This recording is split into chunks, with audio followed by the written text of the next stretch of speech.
Hi, I'm Elaine, I'm 36, I'm a veterinarian. At the moment I live in Pottersbar just outside London, and I'm married to James, who's an army officer.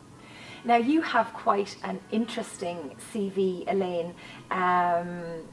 You were the European age group champion in your age group back in 2014, but you came from nowhere with regards to your triathlon CV. Tell me a little bit about where it all started. I know that back in 2008 you DNF'd at your very first Ironman event, and here you are today as part of the Try Training Harder performance team. Yeah, so the first Ironman I attempted was Ironman France in 2008, and I didn't make the bike cut-off. So after that it required quite a lot of soul searching, going back to basics, really learning how to ride a bike, getting a lot of my run speed back. I'd been a runner beforehand. And then just a steady progression, a lot of consistency over the years and a lot of hard work that's got me to where I am now. So you were second in your age group in 2013 in Bolton, and you went on to race in Kona in 2013, and then in 2015 you were second in your age group in Austria, 9 hours 53 in Austria, and went on to better your performance in Kona in 2015. So it's no wonder that you've now joined the team here at Try Training Harder. How did that all come about? How did you become part of the team? Well, I became aware of the company early last year, so early 2015, and really just loved what they stood for, really liked the guys, how professional they were, and very much felt that that was a company that I wanted to align myself with and to represent. So I sort of courted the main guys, knew they were going to be out in Kona, and arranged to meet up with them, made sure that they were aware on a very friendly basis throughout the year, but I always kind of let them know when I'd had a good race, and then plucked up the courage at the end of this year to send my race CV in and to ask if there were any openings on the team. And here you are, we're in Portugal, in beautiful Vilamora, in the middle of January. Yeah, where we're cycling in short sleeves and shorts, yeah. And it's really cold and wet at home in Ireland, and I believe the weather isn't good in England either. You're a vet by trade, so balancing, I know you're not a practicing vet as such at the moment, you're doing very specific work around research, and you have your own business, but how many hours a week do you work, and then how do you balance your training along with that? I'm quite lucky in that respect, because research, or my job particularly, is very output driven. So nobody is there, I don't have to clock in and clock out, nobody really cares what hours I work as long as I get the work done. But then sometimes within a particular project there might be long sort of 12-hour experiments. So you have to kind of work around that. So have you a treadmill in your research lab? There is a gym in the basement, but generally I look ahead to what I've got to do that week or that month, and then check it against the weather forecast and figure out what days is best to go for my long bike ride.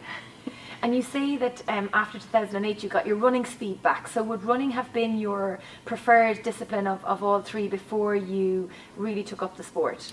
Yeah, my first job after qualifying from university was in North Carolina, and it was quite stressful, it was very long hours, and a friend and I out there started running as a stress reliever, and one day we ran around a lake and it happened to be 8 miles, and after that we decided we wanted to do a marathon, and we had no idea how long a marathon was, but decided at that point that was what we were going to do.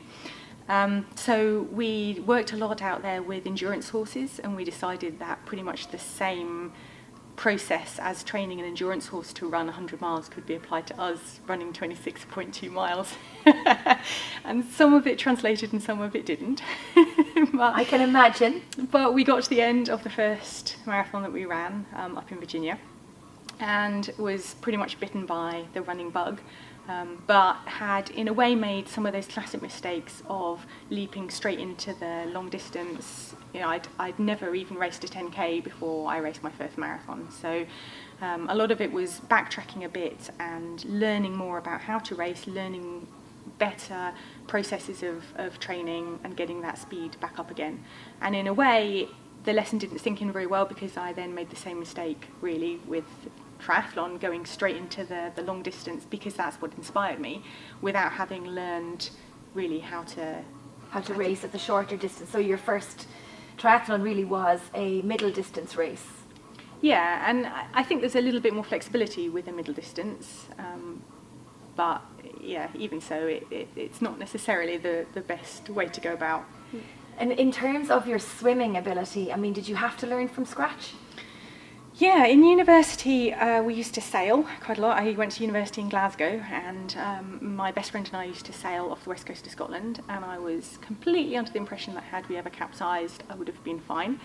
Entered my first triathlon, realised I ought to buy a swimming costume, went to the local pool and couldn't actually get one length of crawl. So it was pretty much back to basics then, and my husband actually taught me to swim, or taught me to travel through the water at that point. It wasn't until after I'd qualified for Kona the first time that I went and had video analysis, and it was shocking. How I ever got through 3.8 kilometres, I do not know. The difference now is immense. And I'm still not a good swimmer, but I'm significantly better than I was. So talk us through your results in Kona this year. Maybe you performed better this year than you did in 2013. Your expectations were a little bit higher than the previous year that you had been there. But tell us your splits, your swim, bike and run splits for Kona this year. It was a roasting hot day. I don't even think I can remember really, apart from that the swim was still shockingly bad. It was one of the difficult things with Kona is that times don't necessarily mean a lot comparing them year to year, because the weather has such a big impact on how windy it is can dramatically affect how long the bike is, and then how long you spend on the bike. If you've not trained with that in mind, that can really then affect your run. Unfortunately, I came down with just a minor cold in the week before the Ironman, which I think a lot of people can relate to, because especially if it's the second one of a season, you're really balancing on that knife edge of being fit and you're healthy, but you're almost not healthy because you're so fit, you're so thin almost, so it didn't go as well as I'd hoped it would. But proportionately, I was higher up my age group than I had been the year before, even though I think my overall time was about 9 minutes slower. But it was a much tougher day. 2013 is known to be a fast year, so it was quite kind to us. I know we nearly had 4 seasons in one day in 2015 with the rain on the Queen K during the race, and indeed was at 104 degrees Fahrenheit at one point during the day when we were cheering everybody on over there. You're married to an army officer. Mm-hmm. He was based over in Afghanistan at some point when you were racing and training. I think it was when you were racing in Austria. He was actually racing Austria with you, wasn't he, indeed? And you managed to beat him. Yeah. Yeah, to be fair, the build-up for his race hadn't gone. He was battling a couple of significant medical issues, but yeah, I did manage to get to the end before he did. So you were there on the finish line to cheer him on and put on his finisher's medal, which is so important after completing that 140.2 mile race. Yeah, that was a nice payback, because he'd been at every single one of my long distance races prior to that, to see me cross the line. He has a very well known in some Ironman circles shout of "That's my wife." Well, would you believe I stood next to him in Kona on the hot corner, and yes, now we can probably deafened you. Put it all together now, so we have. Well, Elaine, it was lovely to chat with you today. Lovely to finally meet you, and I look forward to seeing some of the performances over the coming 12 months with the team for Try Training Harder. Thank you very much.